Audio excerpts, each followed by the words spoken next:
ഈ ഇടവഴിയേ വരണം അവളുടെ നിർബന്ധം. ഭ്രാന്തായാൽ എന്തു സുഖം, സക്കറാത്തുൽ മൗത്തെന്തു രസം. എൻ്റെ ഒരു ജീവിതത്തെ ഒന്നും പരിഗണിക്കാത്ത രീതിയിലുള്ള സംസാരങ്ങളാണ് അവരുടെ ഭാഗത്തു നിന്ന്. അപ്പോൾ ഇവിടെ താല്പര്യമില്ല, എനിക്കങ്ങനെ ഒരു പാട്ട് സിനിമയിലേക്ക് വരുന്നതിന് താല്പര്യമില്ല എന്ന് പറഞ്ഞു. അങ്ങനെ ഇരിക്കുമ്പോഴാണ് ഈ ജിനു അബ്രഹാം എന്ന് പറഞ്ഞ ആള് എന്നെ വിളിക്കുന്നത്.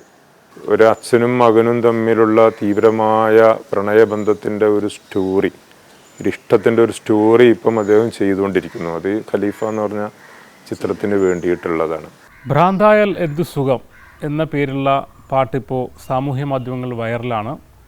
ഇപ്പോൾ അത് സിനിമയിലേക്കും വരാനിരിക്കുകയാണ്. ആ പാട്ടിൻ്റെ എഴുത്തുകാരനും കമ്പോസറും ജാബിർ സുലൈമാണ്. അദ്ദേഹമാണ് നമ്മോടൊപ്പം ഉള്ളത്. ജാബിർക്ക് സ്വാഗതം. ഭ്രാന്തായാലാണ് പക്ഷേ എനിക്കൊന്ന് 4 വർഷത്തിലധികമാവും ആ പാട്ട് എഴുതിയിട്ടും പാടിയിട്ടും. ആ ഒരു പാട്ടിൻ്റെ എഴുത്ത് കുറിച്ച് പറയാമോ? 5 വർഷമാവാറായിട്ടുണ്ടാവും ആ പാട്ടിൻ്റെ ഇതിലേക്ക് വരുന്നത്. അതിപ്പോൾ നമ്മളൊരു ജീവിതത്തിൻ്റെ ഒരു യാത്രയിൽ നമ്മളിങ്ങനെ സമാഹരിച്ചു കൊണ്ടിരിക്കുന്ന ഒരു ആന്തരികമായ അനുഭവങ്ങളുണ്ടാവുമല്ലോ. ആ അനുഭവങ്ങളിങ്ങനെ വരിയായി വന്ന് നിറഞ്ഞ് പിന്നെ അതിങ്ങനെ ഒരു എഴുത്തിൻ്റെ ഇതിലേക്ക് കിടക്കും. ഒരു വരികൾ അതുപോലെ ഒരു പാട്ട് കമ്പോസ് ചെയ്യുക എന്നുള്ളത് രണ്ടായിട്ടല്ല.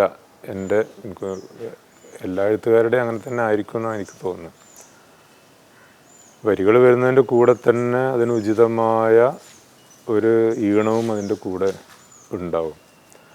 അത് പിന്നെ ഇങ്ങനെ പാടി ചിലപ്പോൾ ഒന്നുകൂടെ ഒന്ന് ഭംഗിയാവും, ഒരു ആകർഷകമായി മാറുമെന്നല്ലാതെ അതിൻ്റെ ഒരു ഒറിജിനൽ കമ്പോസിഷൻ എന്ന് പറയുന്നത് ആ വരിയുടെ കൂടെ തന്നെ വരുന്നതാണ്. അതല്ലാതെ പിന്നീട് അതെന്തെങ്കിലും മാറ്റം വരുത്തുക ഇതാക്കുക എന്നൊരു കാര്യം ഉണ്ടാവാറില്ല. അങ്ങനെ മാറ്റം വരുത്താൻ ആ നിലക്കുള്ള ഒരു സംഗീത വിജ്ഞാനം എനിക്കില്ലതാനും.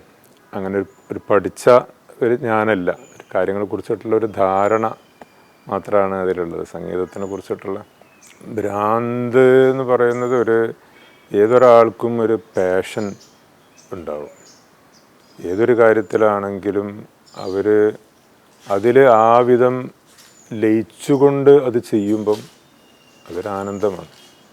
അല്ലാത്ത സമയം അതൊരു ഭാരവും പ്രയാസവുമാണ് എന്നുള്ളതാണ് ഈ ഒരു പാട്ടിൻ്റെ ഒരു പൊതുവായ സന്ദേശം. അതാണ്. പിന്നെ ഒരു സൂഫി എഴുത്തുകാരൻ അല്ലെങ്കിൽ ഒരു സൂഫി പാതയിലായിട്ട് യാത്ര ചെയ്യുന്ന ഒരാൾ എന്നുള്ള നിലക്ക് ഒരാൾക്ക് എന്നെ സംബന്ധിച്ചിടത്തോളം ഉണ്ടാകുന്ന ഒരു പാഷൻ, ലക്ഷ്യം എന്ന് പറയുന്നത് സൃഷ്ടാവായ മൗല, അവനെ അറിയുക, അവനിൽ ലയിക്കുക, അവനെ പഠിച്ചുകൊണ്ടേയിരിക്കുക, പറഞ്ഞുകൊണ്ടേയിരിക്കുക തുടങ്ങിയിട്ടുള്ള കാര്യങ്ങളായിരിക്കും. പിന്നെ ആദ്യം പാടി പിന്നീട് നമ്മൾ റെക്കോർഡ് ചെയ്യുകയും ചെയ്തു അല്ലേ? അത് റെക്കോർഡ് ചെയ്യുകയും ചെയ്തു. പക്ഷെ പിന്നീട് പിന്നെ സോഷ്യൽ മീഡിയയിൽ ഇപ്പോൾ വൈറലായി, ലക്ഷദ്വീപിലെ ആ പാട്ടുകാരനൊക്കെ പാടി. അങ്ങനെ വീണ്ടും അത് കുറച്ചുകൂടി ചർച്ച ചെയ്യപ്പോൾ എന്ത് തോന്നി ആ പാട്ടിൻ്റെ? നമ്മളെന്താ പറയുക, ഒരു പാട്ടിൻ്റെ അതിങ്ങനെ വരുമ്പോൾ നമ്മൾ കരുതുന്ന അതിൻ്റെ ഒരു ഡെപ്ത് ഉണ്ടാവും, അല്ലെങ്കിൽ അതിൻ്റെ ഒരു അർഹത. അതായത് ഒരു കുഞ്ഞിനെ നൊന്തുപറ്റ ഉമ്മാക്കുണ്ടാവുന്ന ഒരുപാട് പ്രതീക്ഷകളുണ്ടാവുമല്ലോ. പ്രസവ വേദന എന്ന് പറയുന്നത് ഒരു പ്രതീക്ഷയാണ് ശരിക്കും. ആ കുഞ്ഞിനെ ആ ഉമ്മ എത്രത്തോളം ആഴത്തിൽ വഹിക്കുന്നു എന്നതിൻ്റെ ഇത്രയും ആ കരുതലും സ്നേഹവും എല്ലാം അതിൽ നിന്ന് ഉണ്ടാവുന്നതാണ്. എന്നതുപോലെ ഇപ്പോൾ ഒരു പാട്ട് പുറപ്പെട്ട് വന്നാൽ നമ്മൾ അതിനെക്കുറിച്ചിട്ട് വലിയ പ്രതീക്ഷകളാണ് നമുക്കുണ്ടാവുക. അപ്പോൾ പലപ്പോഴും നമ്മളതൊരു ലൈവായിട്ടുള്ള സ്റ്റേജുകളിൽ അത് പാടിയിട്ടുണ്ട്. ഞാൻ തന്നെ ഒരു 4 വർഷം മുമ്പ് അത് പാടി യൂട്യൂബിൽ. അന്ന് വളരെ പരിമിതമായ രീതിയിലൊരു വിഷ്വലൊക്കെ ചെയ്തുകൊണ്ട് അതൊന്ന് അപ്ലോഡ് ചെയ്തിട്ടുണ്ട്. പക്ഷേ അന്നൊന്നും ശ്രദ്ധിക്കപ്പെടാത്ത വിധത്തിൽ അതിൻ്റെ വരികൾ പിന്നീട് എൻ്റെ സുഹൃത്താണ് വിറാറ്, എല്ലായ്പ്പോഴും ഇവിടെ നമ്മുടെ ഹോസ്പിറ്റലിൽ വർക്ക് ചെയ്യുന്ന ഹോസ്പിറ്റലിൽ എൻ്റെ അടുത്ത് വരാറുള്ള ആളാണ്. അപ്പോൾ അവനൊരിക്കലും എന്നോട് ഒമാനിലൊരു പരിപാടിക്ക് പോകുന്നുണ്ട്, നിങ്ങളെ പാട്ടൊക്കെ നമ്മൾ ചിലപ്പം പാടും കേട്ടോ, നമുക്കതിൽ കേസൊന്നും കൊടുക്കരുത് എന്നൊക്കെ പറഞ്ഞ് ഒരു ഉമ്മിയായ ഒരാളാണ്. വളരെ നിഷ്കളങ്കമായ ഒരു ശബ്ദവും ഒരു ഭാവവും ഒക്കെ ഉള്ള ഒരാളാണ്. അപ്പോൾ ആ ഭാവത്തിലൊരു പക്ഷേ ആ പാട്ടിൻ്റെ വരികൾക്കും ആശയത്തിനും അത്രയും ഒരു പ്രതിഫലന ശേഷി ചിലപ്പോൾ അതിന് കിട്ടിക്കാണും. കൂടുതൽ ആളുകൾ ആ സമയത്ത് കാണുകയും ഇപ്പോൾ ഞാൻ അന്ന് ചെയ്ത ആ ഒരു പാട്ട് തന്നെ ഇന്നിപ്പോൾ ഒരു 1 million ഒക്കെ മുകളിൽ അതിൻ്റെ വ്യൂ പോയിരിക്കുന്നു. ഒരുപാട് ആളുകൾ അതിനെ അനുകൂലിച്ചും എതിർത്തും ഒക്കെ ആയിട്ടുള്ള ചർച്ചകളും വിശകലനങ്ങളൊക്കെ അതും നടന്നുകൊണ്ടിരിക്കുന്നു. ഇവിടെ ഈ ദുനിയാവിലെനിക്കെന്തു ബന്ധം, ഇവിടെ ഈ ദുനിയാവിലെനിക്കെന്തു ബന്ധം, ഇരുൾ മൂടിയൊരീ വഴിയിൽ എന്തുണ്ട് സ്വന്തം, ഇരുൾ മൂടിയൊരീ വഴിയിൽ എന്തുണ്ട് സ്വന്തം, ഇളം തെന്നലായെത്തും ലൈലാൻ്റെ സുഗന്ധം, ഇളം തെന്നലായെത്തും ലൈലാൻ്റെ സുഗന്ധം, ഈ ഇടവഴിയേ വരണം അവളുടെ നിർബന്ധം, ഭ്രാന്തായാൽ എന്തു സുഖം, സക്കറാത്തുൽ മൗത്തെന്തു രസം, ഭ്രാന്തായാൽ എന്തു സുഖം, സക്കറാത്തുൽ മൗത്തെന്തു രസം. ഇപ്പോൾ സിനിമയിലേക്ക് എങ്ങനെയാണ് ഖലീഫ സിനിമയിലേക്ക് എങ്ങനെയാണ് അവർ വന്നത്, അപ്രോച്ച് ചെയ്തത്? പിന്നെ അത് പാട്ട് ഈ വിധത്തിൽ ഇങ്ങനെ വല്ലാതെ ഇതായ സമയത്ത് ആദ്യം ചില ആളുകൾ വിളിച്ചിരുന്നു. അപ്പോൾ അവരൊരു പാട്ടിൻ്റെ ഒരു മെറിറ്റിനെയോ അതിൻ്റെ എൻ്റെ ഒരു ജീവിതത്തെ ഒന്നും പരിഗണിക്കാത്ത രീതിയിലുള്ള സംസാരങ്ങളാണ് അവരുടെ ഭാഗത്തുനിന്ന്. അപ്പോൾ ഇവിടെ താല്പര്യമില്ല, എനിക്കങ്ങനെ ഒരു പാട്ട് സിനിമയിലേക്ക് വരുന്നതിന് താല്പര്യമില്ല എന്ന് പറഞ്ഞു. അങ്ങനെ ഇരിക്കുമ്പോഴാണ് ഈ ജിനു അബ്രഹാം എന്ന് പറഞ്ഞ ആൾ എന്നെ വിളിക്കുന്നത്. അപ്പോൾ പുള്ളി എന്നെ വിളിക്കുന്നതിന് മുമ്പ് തന്നെ എൻ്റെ എഴുത്തുകളെ കുറിച്ചിട്ടും പിന്നെ എൻ്റെ താല്പര്യങ്ങളെക്കുറിച്ചൊക്കെ നന്നായി മനസ്സിലാക്കിയിട്ടുണ്ട് എന്നാണ്. അപ്പോൾ എനിക്കൊരു അവരുടെ ഒരു സംസാരത്തിലൊരു വലിയ ആകർഷണീയതയും മാന്യതയൊക്കെ തോന്നി. മാത്രമല്ല അവർ ഈ ഒരു പാട്ടിനെ തിരഞ്ഞെടുക്കുന്നത് ജിനു പറഞ്ഞത് അവരുടെ തന്നെ ഒരു അനുഭവത്തിൽ നിന്നാണ്. ജിനുവിൻ്റെ ഫാദർ കഴിഞ്ഞ കുറച്ച് മുമ്പം മരണപ്പെട്ടു. അപ്പോൾ അവർ ഹോസ്പിറ്റലിൽ അഡ്മിറ്റായിരിക്കുന്ന സമയത്ത് വല്ലാതെ ഇങ്ങനെ നെർവസ് ആയിരിക്കുന്ന സമയത്ത് വെറുതെ ഇങ്ങനെ സ്ക്രോൾ ചെയ്യുമ്പോൾ കണ്ടതാണ് ഈ പാട്ട്. ഇങ്ങനെ പാട്ട് വൈറലായ വിവരമൊന്നും ജിനുവിൻ്റെ അടുത്ത് ഉണ്ടായിട്ടല്ല. അങ്ങനെ കണ്ട ഒരു പാട്ട് ഇങ്ങനെ കേട്ടപ്പം ആ ഒരു സിറ്റുവേഷനിലേക്ക് വലിയ ഒരു ആശ്വാസം അദ്ദേഹത്തിന് തോന്നി. അങ്ങനെ വീണ്ടും വീണ്ടും ആ പാട്ട് പല പ്രാവശ്യം അദ്ദേഹം ആവർത്തിച്ച് കേട്ടു. അപ്പോൾ പുള്ളിക്ക് അങ്ങനെ ഒരു ചിന്ത പോവാണ്. അതായത് ഒരു അച്ഛനും മകനും തമ്മിലുള്ള തീവ്രമായ പ്രണയബന്ധത്തിൻ്റെ ഒരു സ്റ്റോറി, ഒരു ഇഷ്ടത്തിൻ്റെ ഒരു സ്റ്റോറി ഇപ്പം അദ്ദേഹം ചെയ്തുകൊണ്ടിരിക്കുന്നു. അത് ഖലീഫ എന്ന് പറഞ്ഞ ചിത്രത്തിന് വേണ്ടിയിട്ടുള്ളതാണ്. ഒരു തീവ്രമായ ബന്ധമുണ്ടെങ്കിലും അവർക്ക് പരസ്പരം ആ സ്നേഹം പ്രകടിപ്പിക്കാൻ അവസരമില്ലാത്ത ഒരു സാഹചര്യത്തിലാണ് ആ സിനിമയുടെ കഥ പോകുന്നതെന്നും. അപ്പോൾ അതിലേക്ക് തനിക്ക് തന്നെ ഉണ്ടായ ഈ അനുഭവത്തിൽ നിന്ന് ഈ പാട്ട് ഉചിതമാണ് എന്ന് തോന്നിയത് കൊണ്ടാണ് ഞാൻ നിങ്ങളെ സമീപിക്കുന്നത് എന്നൊക്കെ പറഞ്ഞ് പിന്നെ നമ്മൾ ഉദ്ദേശിക്കുന്ന വിധത്തിലുള്ള മാനദണ്ഡങ്ങളൊക്കെ പാലിച്ചുകൊണ്ട് അത് ചെയ്യുമെന്നുള്ള കരാറോട് കൂടിയിട്ടാണ് അത് കൊടുക്കുന്നത്. ഇപ്പോൾ വിറാറ് പാടിയപ്പം കൂടുതൽ ആളുകൾ അറിഞ്ഞു എന്നതുപോലെ അതിനേക്കാൾ ആളുകൾ അതിൻ്റെ ആശയവും അതിൻ്റെ ഉള്ളിലിരിക്കുന്ന ചിന്തയുമൊക്കെ ചർച്ച ചെയ്യട്ടെ എന്നുള്ളൊരു ഉദ്ദേശം മാത്രമാണ് ഇതിലൂടെ നമുക്ക് ഉള്ളത്. ഈ ചർച്ചയാകുമ്പോൾ തന്നെ സാമൂഹ്യ മാധ്യമങ്ങൾ വേറെ കുറേ ചർച്ചകളും വന്നിരുന്നു. കാരണം പിന്നെ ഒരു സൂഫികൾ ഇങ്ങനെ ഒരു എന്താ പറയുക ഭ്രാന്തിനെ കുറിച്ചൊക്കെ പറഞ്ഞുകൊണ്ടിരിക്കുന്നു, അല്ലെങ്കിൽ അങ്ങനെ ഭ്രാന്തമായ ചിന്തകളെക്കുറിച്ച് പറഞ്ഞുകൊണ്ടിരിക്കുന്നു എന്നുള്ള രീതിയിൽ കുറേയൊക്കെ എനിക്കൊന്ന് സോഷ്യൽ മീഡിയയിൽ കമൻറ്റും ചെയ്തിട്ടുണ്ടെന്ന് തോന്നുന്നു അല്ലേ ചില കാര്യങ്ങളൊക്കെ. അപ്പോൾ ഇതിൻ്റെ ഒരു അത്തരം വിമർശനങ്ങളോട് എങ്ങനെ കാണുന്നു? ശരിക്കും ഈ ഒരു വാക്കുകളിലൂടെ എന്താണ് ശരിക്കും ജാബിർക്ക് ഉദ്ദേശിച്ചത്? അല്ല അതിൽ നമുക്ക് എല്ലായ്പ്പോഴും നമ്മൾ അതൊരു സൃഷ്ടിയാണല്ലോ, നമ്മുടെ രചന അതൊരു സൃഷ്ടിയാണ്. നമ്മളെപ്പോലെ തന്നെ ആ സൃഷ്ടിയിലും എന്തുണ്ടാവും, അതിൻ്റെതായ വീക്ക്നെസ്സുകളും സ്ട്രെങ്ത്തും ഉണ്ടാവും.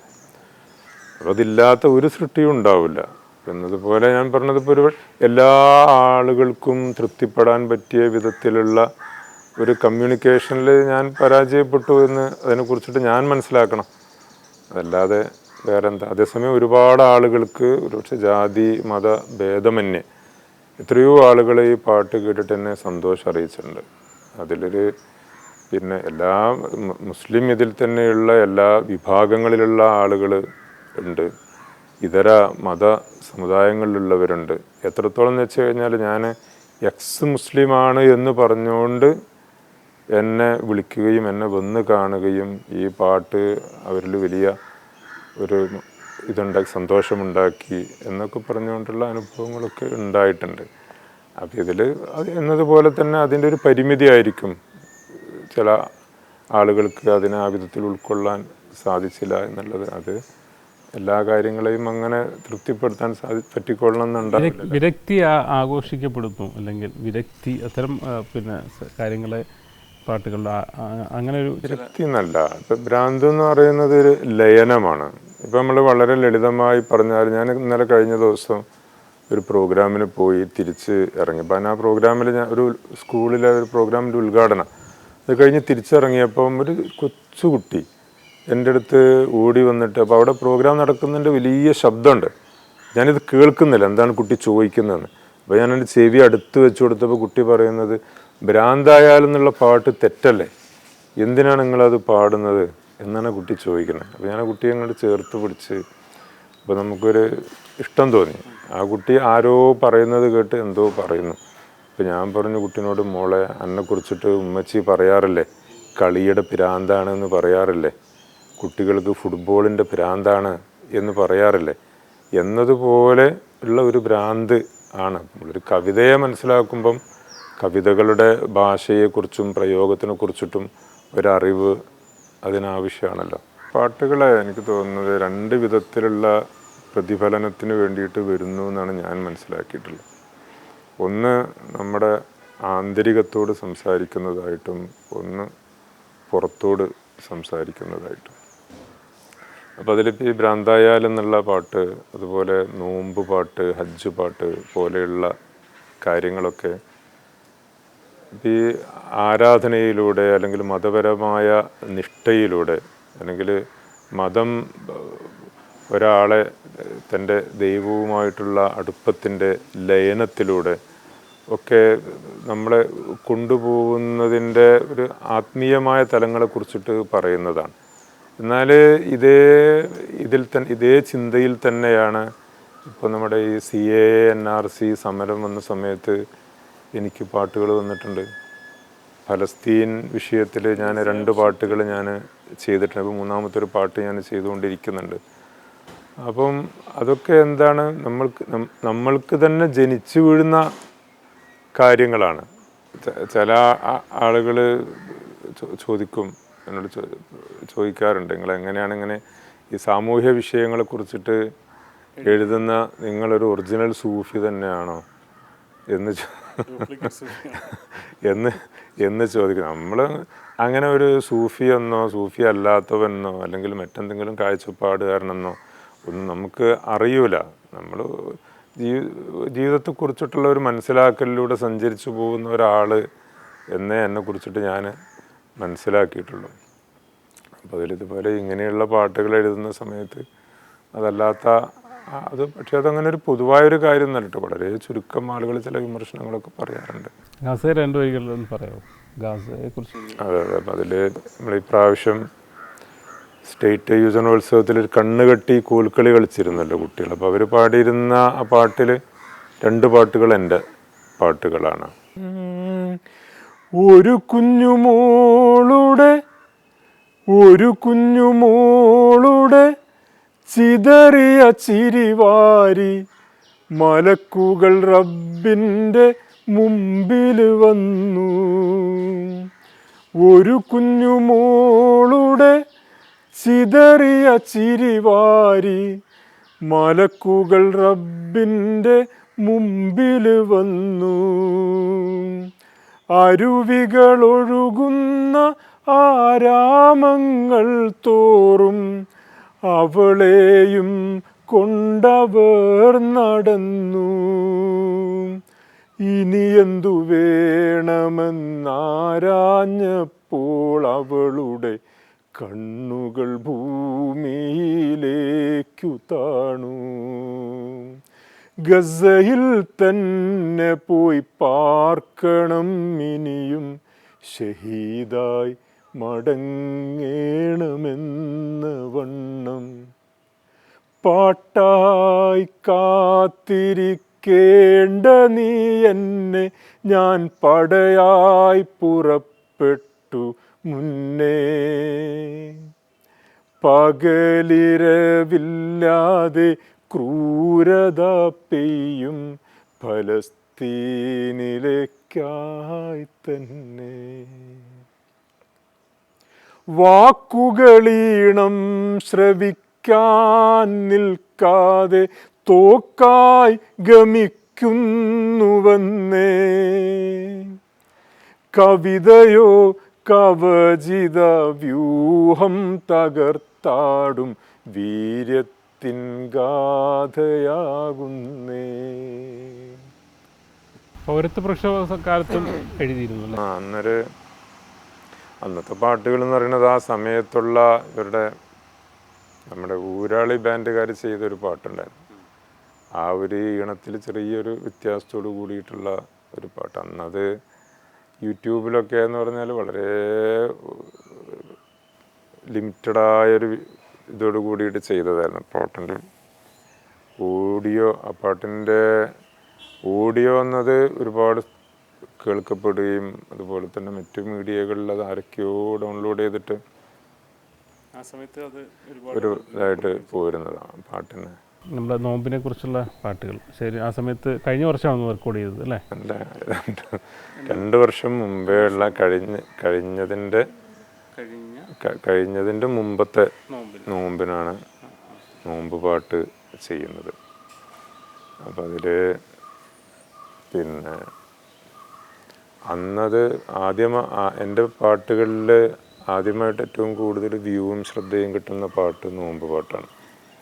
ഇതായിട്ട് അതൊരു സൂഫി പാട്ടുകളുടെ ഞാൻ ശ്രദ്ധിച്ച ഒരു കാര്യം എന്താണെന്ന് വെച്ച് കഴിഞ്ഞാൽ അത് ഏത് മതസ്ഥർക്കും ഇനി മതമില്ലാത്തവർക്ക് പോലും അതൊരു ആത്മസ്പർശം നൽകുന്നുണ്ട് എന്നുള്ളതാണ്. അതൊന്നൊരു 2 വർഷം മുമ്പ് പിന്നെ എൻ്റെ 2ാമത്തെ പുസ്തകത്തിൻ്റെ പ്രകാശനം, തസ്ബീഹുമാലയുടെ നൂല് എന്ന് പറഞ്ഞ പുസ്തകത്തിൻ്റെ പ്രകാശനത്തിനോടനുബന്ധിച്ചുള്ള ചെറിയൊരു പാട്ട് പരിപാടിയിൽ പാടുന്ന ഒരു പാട്ടായിട്ടാണ് നോമ്പ് പാട്ട് വരുന്നത്. കാരണം ആ പുസ്തകത്തിൻ്റെ പ്രതിപാദനത്തിൽ ഒരു ഭാഗം ഈ ആരാധനകളുടെ ആത്മചൈതന്യത്തെക്കുറിച്ച് പറയുന്ന ഭാഗമാണ്.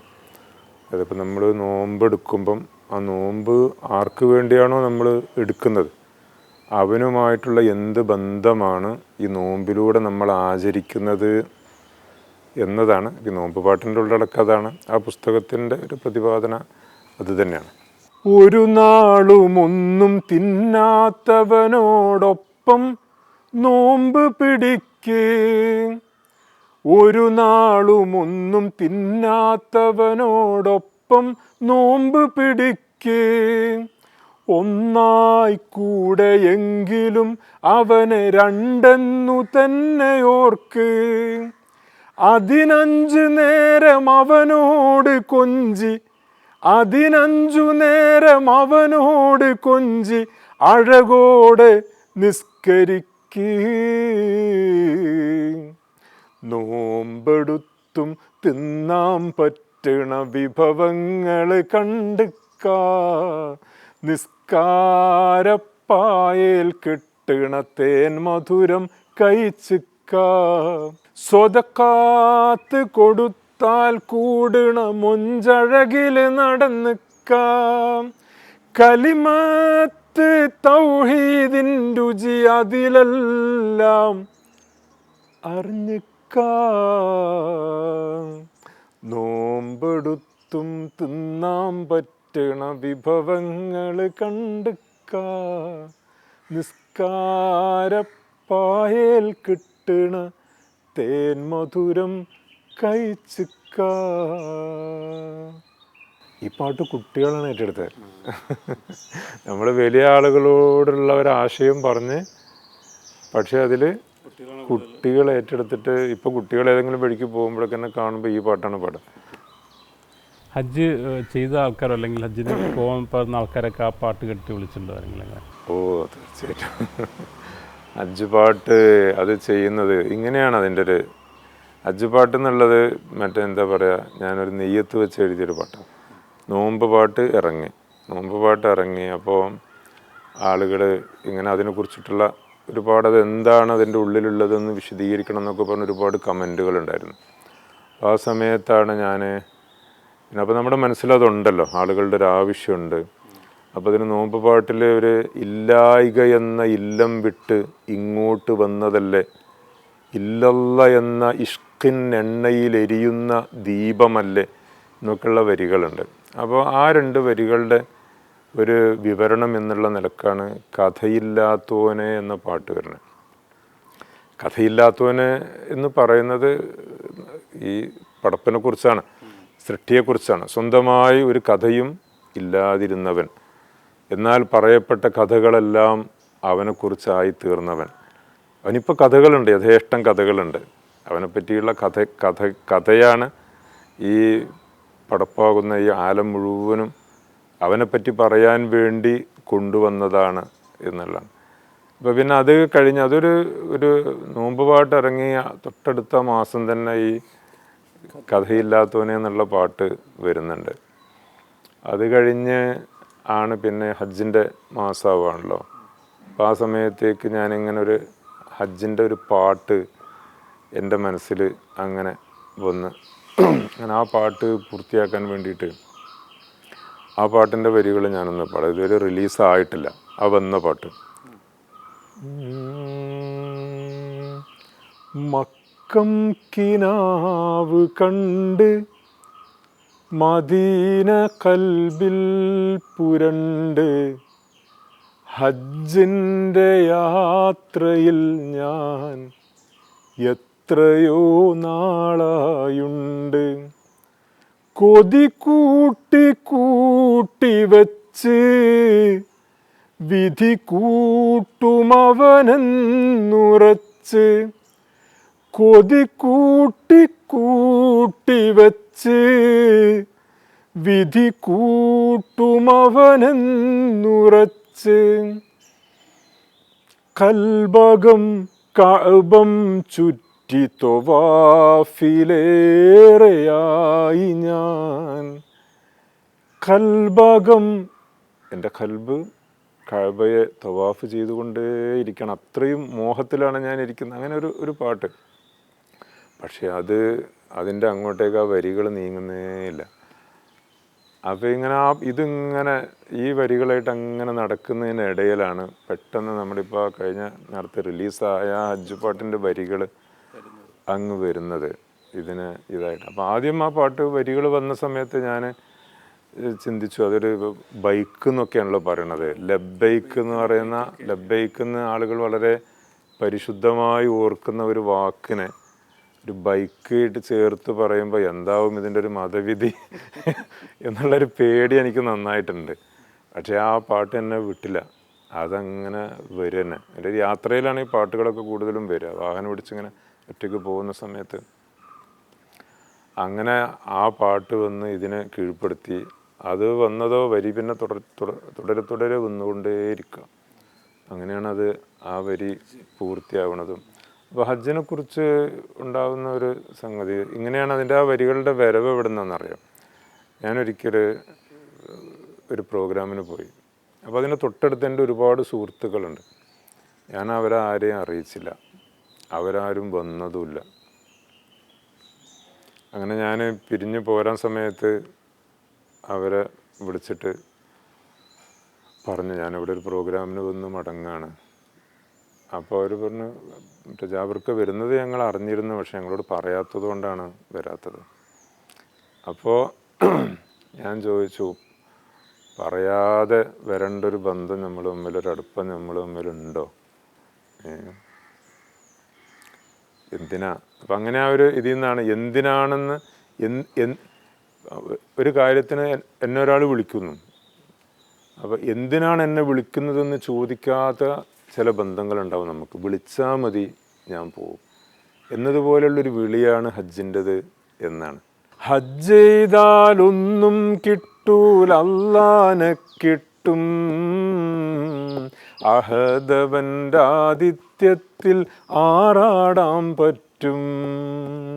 വമ്പ് നടിച്ച് വിമാനം കേറിയിട്ട് ഹജ്ജിന് പോകണ്ട, ലബ്ബൈക്കെന്ന ബൈക്കുമ്മ കേറിയിട്ട് ഹജ്ജിന് പോയിക്കോളി, നല്ല ഹജ്ജിന് പോയിക്കോളി. ഹജ്ജെന്നത് പത്രാസല്ല, പാപ്പരാണെന്നറിവാണ്. ഹജ്ജെന്നത് പത്രാസല്ല, പാപ്പരാണെന്നറിവാണ്. ഹാജി എന്നാൽ കേമനല്ല, ഫക്കീറേ എന്ന വിളിയാണ്, ഫക്കീറേ എന്ന വിളിയാണ്.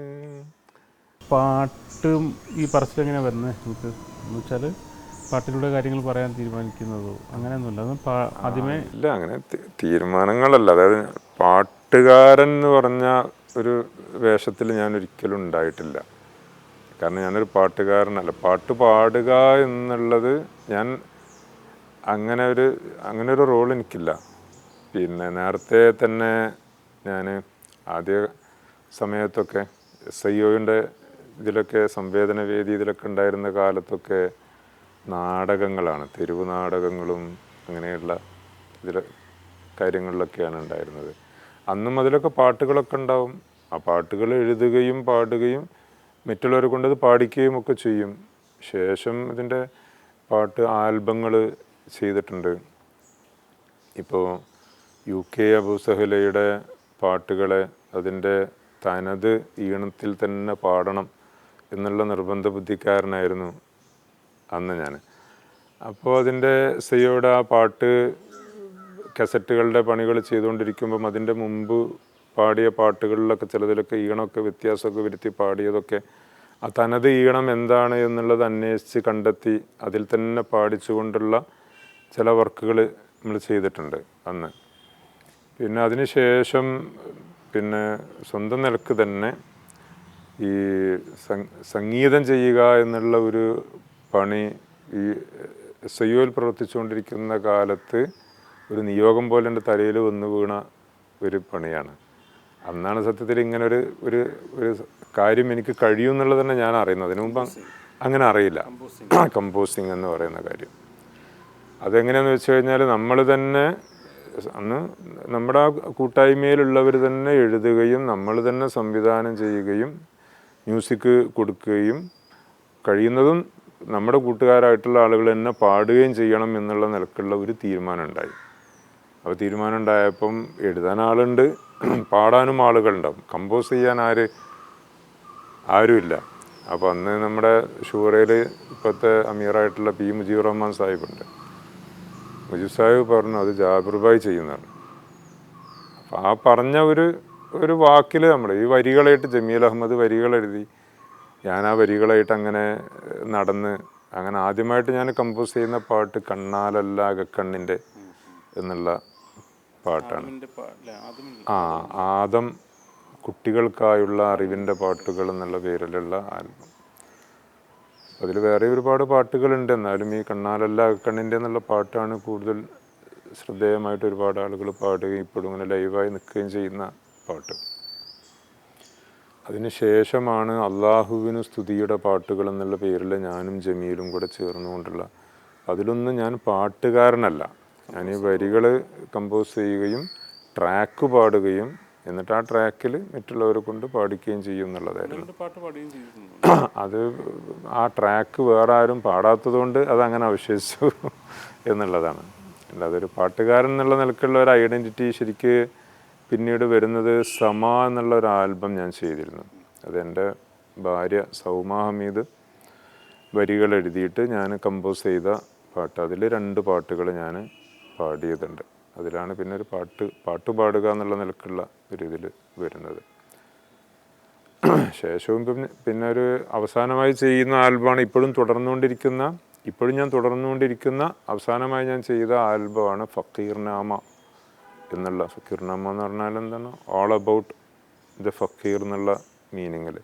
ആ ആൽബത്തിൻ്റെ ഭാഗമാണ് ഇപ്പോൾ ഈ ഭ്രാന്തായാൽ എന്നുള്ള പാട്ട് തൊട്ട് ഇപ്പോൾ ചെയ്തുകൊണ്ടിരിക്കുന്ന പാട്ടുകളെല്ലാം ആ ഒരു ആൽബത്തിലേക്കായിട്ട്, അതായത് ഞാൻ തന്നെ എഴുതി, ഞാൻ കമ്പോസ് ചെയ്ത്, ഞാൻ പാടുന്ന പാട്ടുകൾ എന്നുള്ള അർത്ഥത്തിലാണ് ആ ഒരു ആൽബം സെറ്റ് ചെയ്തിട്ടുള്ളത്. അതിലിങ്ങനെ ഒരു 2-3 മാസം കൂടുമ്പം ഒരു പാട്ട് എന്നുള്ള നിലയ്ക്ക് ഇങ്ങനെ ഉറഞ്ഞു വരുന്ന കാര്യം ഒരു കപ്പാവുമ്പോൾ നമ്മൾ എടുത്തുകോരി കൊടുക്കും, അങ്ങനെയുള്ള അർത്ഥത്തിലാണത് വരുന്നത്.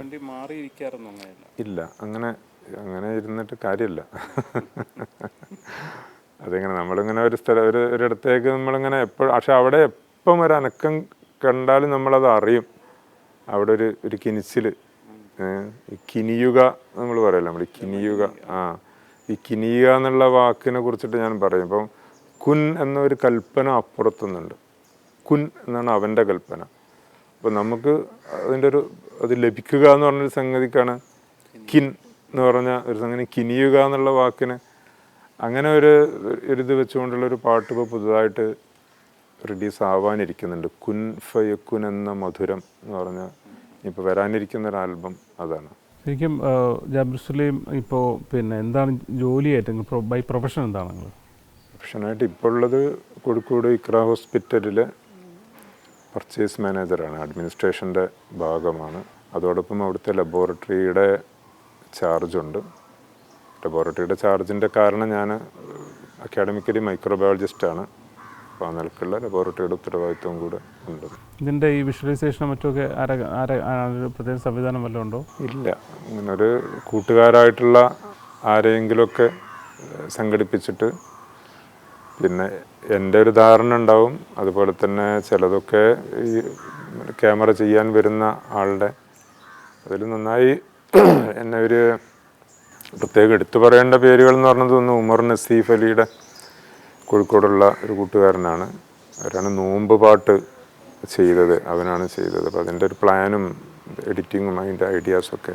അതുപോലെ തന്നെ ഹജ്ജ് പാട്ടിൻ്റെതും ചെയ്തത് ഉമർ നസീഫാണ്. അതിൻ്റെ ഇത് ക്യാമറ നമ്മളൊരു കുടിഞ്ഞിയിലുള്ള അസീസ്, പിന്നെ അതുപോലെ ഇക്രയിലുള്ള മീഡിയയിലുള്ള നമ്മുടെ കൂട്ടുകാർ, അവരൊക്കെയാണ് ഇതുവരെ ചെയ്തിട്ടുള്ളത്. അതൊന്നും അങ്ങനെ എന്താ പറയുക, ഇപ്പോൾ ഈ ചെയ്ത ആളുകളെ സംബന്ധിച്ചിടത്തോളം അവരുടെ എല്ലാ കഴിവും പ്രകടിപ്പിക്കാൻ കഴിഞ്ഞ പ്രൊഫഷണൽ വർക്കുകളല്ല. ഒരുപാട് പരിമിതിയിൽ നിന്നിട്ട് എൻ്റെ വാശിക്ക് വേണ്ടിയിട്ട് ചെയ്തു തരുന്ന സംഗതികൾ നാളത്തേക്ക് വേണമെന്ന് പറയും, അല്ല ആ ഒരു ദിവസത്തെ ഷൂട്ടാണ് ഉണ്ടാവുക. അങ്ങനെയൊക്കെയുള്ള പരിമിതമായ വിഷ്വൽ വർക്കുകളാണ് ഇതുവരെ ഉണ്ടായിട്ടുള്ളത്. പാട്ടുകളിൽ വിട്ടുപോകാൻ പാടില്ലാത്ത ഒരു പേരാണ് മലപ്പുറം അക്ബറിൻ്റെ പേര്, മുഹമ്മദ് അക്ബർ. അദ്ദേഹം സംഗീതത്തിനെ കുറിച്ചിട്ടുള്ള ഒന്നും അറിയാത്ത എന്നെ അതിൻ്റെ ആ ഒരു നിയമങ്ങളിലൂടെ സഞ്ചരിപ്പിച്ച് ശരിയാക്കി എൻ്റെ ഒട്ടുമിക്ക പാട്ടുകളുടെയും BGM അതുപോലെ തന്നെ മറ്റു നിലക്കുള്ള പ്ലാനിങ്ങും ഒക്കെ ചെയ്തിട്ടുള്ളത് അക്ബറാണ്.